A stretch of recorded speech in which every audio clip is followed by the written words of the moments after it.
Ah oui? Et le plus grand journaliste français, Bien entendu. européen, au monde, Yves Calvi.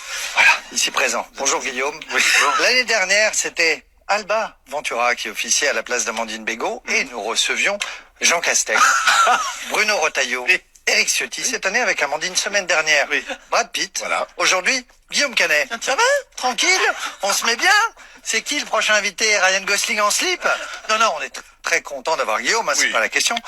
Mais il faut pas non plus que vos soucis de couple se ressentent sur le casting des invités. Non, il y a des applis pour ça. Amandine, il y a Tinder, il y a Raya, il y a Neuilly's Ladies, Adoption Milf. Démerdez-vous autrement quand même. Une mille. Pardon. Alors, notre invité est là, et rappelons-le néanmoins, pour la sortie événement d'Astérix et Obélix, l'Empire du Milieu. Oui, je me doutais qu'il venait pas parler retraite à nuitée, vous êtes gentil. Le film se déroule en Chine. Guillaume ne le sait pas, mais il y a un spécialiste de la Chine parmi nous, et particulièrement de l'art du massage.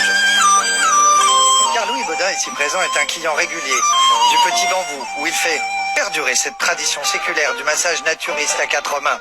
Louis ira fêter le Nouvel An chinois, l'année du lapin, et son feu d'artifice de bonheur se terminera très certainement dans un petit mouchoir. Louis Baudin qui aurait pu jouer un Romain cumulonimbus ou un Gaulois, Gélatrix. Bon, revenons au film. Qu'en avez-vous pensé, Philippe? Alors, oui, bien sûr, on a tous vu. la France attend mon avis, plus celui que de Stéphane Boutsock. Et c'est toujours angoissant pour un réalisateur d'écouter un couillon de chroniqueur qui parle de son film. Parce qu'il se dit, ce con va spolier une des surprises de mon film, genre, Falbala, elle meurt. Oui, des filles qui c'est pas sous un train comme les petits chats de la SNCF. C'est des exemples, c'est pas vrai. Alors, je ne pourrais pas spoiler parce que j'ai pas vu le film, vu que ces cons de RTL ont oublié de m'inviter à l'avant-première. Moi, j'irai en salle, comme le vrai public. Bravo. Voilà, je paierai mon ticket avec les sous de mon argent. Alors, je vous avoue, en plus, ça, je vais être honnête, qu'au départ, j'ai fait partie des couillons qui croyaient pas au casting.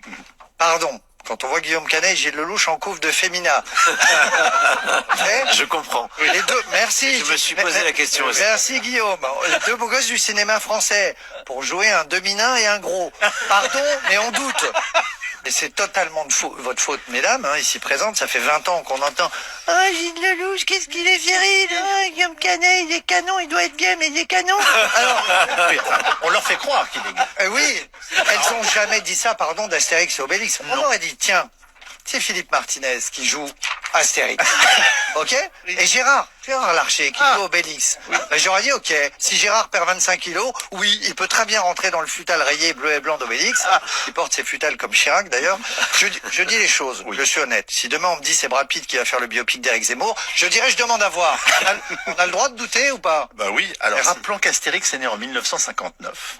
Mais il reste incroyablement moderne. Incroyablement moderne. On se passionne en France pour le destin de ces deux hommes musclés, en débardeur, arborant une fière moustache, fuyant la compagnie des femmes et se baladant avec un petit chien sous le bras, ayant une passion pour le polissage de monuments dressés, plus qu'une BD ou un film, Astérix Obélix est un plaidoyer pour la PMA, le mariage pour tous. En 2023, ils auraient certainement un petit magasin de piercing dans le Marais.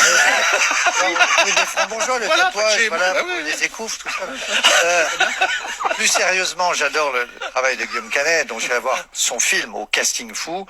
Bon, j'aurais aimé François Cluzet dans le film. Cluzet, il aurait dit, j'adore Guillaume, c'est formidable, Guillaume, le travail de Guillaume, l'exigence de Guillaume au quotidien. Il m'a tout donné, Guillaume, il m'a sorti du trou, Guillaume. J'aurais eu des super idées pour Astérix. Un menhir tombe sur Obélix, il devient paraplégique. Et il s'appelle Paraplégique, tu vois. Et là, Guillaume, tu faisais les 20 millions d'entrées d'Intouchable, les 10 millions d'entrées d'Astérix, 30 millions d'entrées dans le cul Avatar. Merde, c'est pas dur le cinéma. Je vous ai dit que Bigard était un con. Non, ben je peux le redire. Oui, c'est du bien. Bon, je vous donne un petit off, un très petit off. Oui. J'ai une amie qui a vu tous les Astérix, qui m'a dit hier, Guillaume Canet n'est pas bon, il est très bon. Il est le meilleur Astérix car il est le personnage, il a l'intelligence d'Astérix. Après, je sais pas si elle y connaît quelque chose. C'est Anne Goscinny, la fille du Génix. Mais oui. Vrai message d'Anne hier. Le Parisien nous apprenait hier qu'un sur 6 pense que la Terre est plate, dites donc. Un jeune sur 6. Un jeune sur 6, si tu disais en côté d'humain, en TikTok, pense que la Terre est plate. En même temps, 4% de leurs parents ont cru que Valérie Pécresse capable de devenir président de la République. Les chiens font pas les chats. Les jeunes croient que la Terre est plate. Enfin, ils croient que la Terre est plate et qu'elle brûle. En fait, il pense que la Terre est une canne de fromage oubliée dans un four. C'est con, un jeune. Alors, cet abrutissement est causé, entre autres, par TikTok, Oui. qui, on le rappelle, est une invention chinoise. On félicite donc Guillaume d'avoir sauvé l'Empire du Milieu. Et au moins 50, voilà. À cause de vous, nos enfants sont complètement cons. Je peux bouger des chats.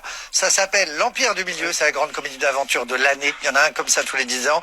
Astérix et Obélix, c'est nos Avengers à nous. Ça sort le 1er février, Stéphane, et c'est formidable. Et ils sont tous les deux. Ah, le petit bambou.